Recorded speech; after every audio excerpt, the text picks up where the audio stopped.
So he talks about the reality of who you are beyond the physical form. And the next sentence here is, get to know this reality. It pervades the entire cosmos and is unchanging and indestructible. No power can affect it. No one can change the changeless. And I like that translation, get to know this reality, which is better than understand, because you can't understand it. It pervades the entire cosmos and is unchanging and indestructible. This Atma is like space or sky. Clouds appear in the sky, but their presence does not cause the sky to grow apart to make room for them. In the same manner, the Atma, the true self within, remains ever itself. Things of the material universe come and go, appear and disappear, but the Atma never changes.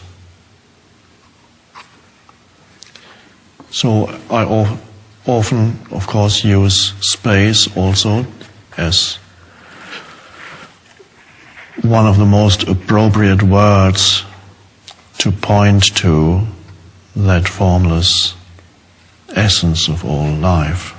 It is like space, what we experience as space, and you can't even experience space, but somehow it's there.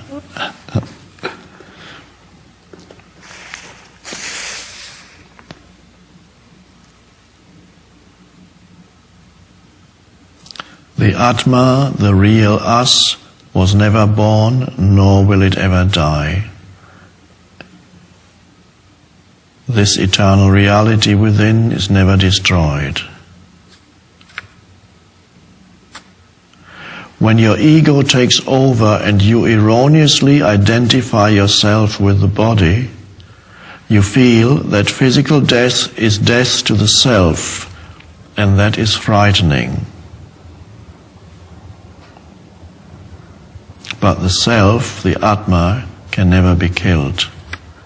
When the body is slain, the Atma remains unaffected.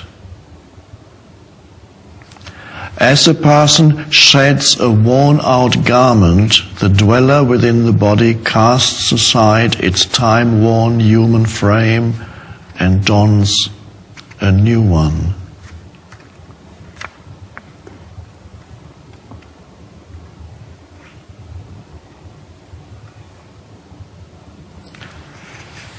The cessation of your present pain and sorrow will depend on how well you overcome your ignorance of your true self that lives within you.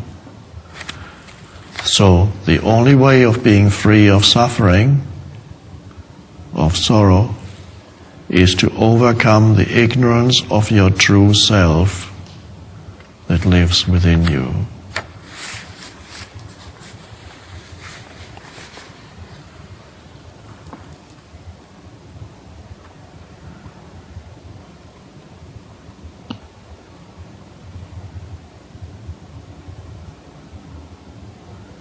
And then it continues to talk more again. We're still in the same chapter of the nature of the self. It's in some way repetitious, but that is how the reading of it or the listening to it can in itself become a transformational process if you listen in a state of openness and receptivity.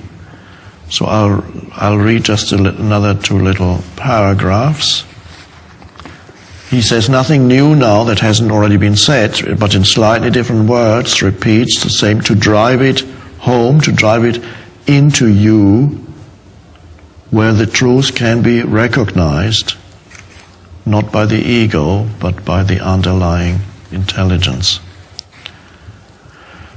It is not easy to fathom this mysterious concept of the true self.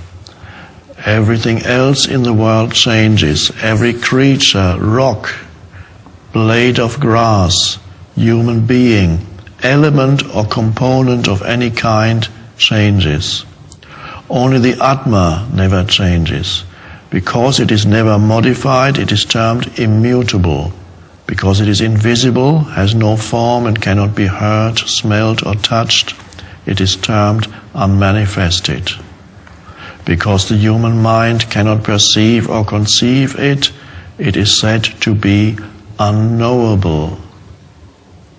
Unknowable means you cannot understand it.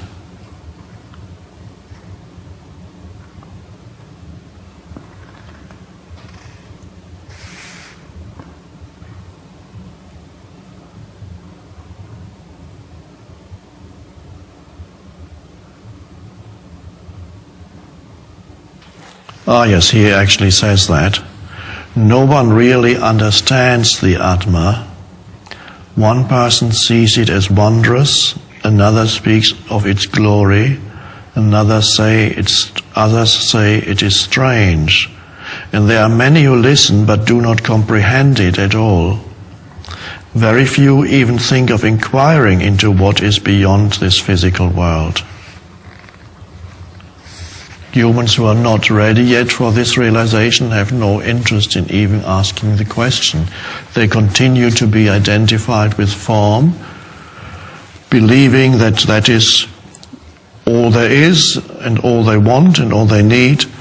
And as they continue to be identified with form, gradually their suffering grows, increases more and more, until finally something in them cracks open, a little crack appears in their otherwise impenetrable form identity, and then they begin to be open to the deeper message,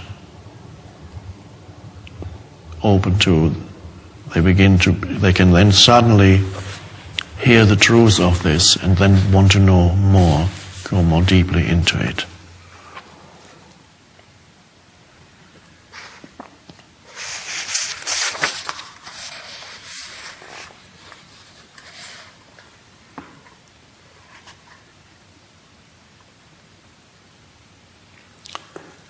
And we'll skip a few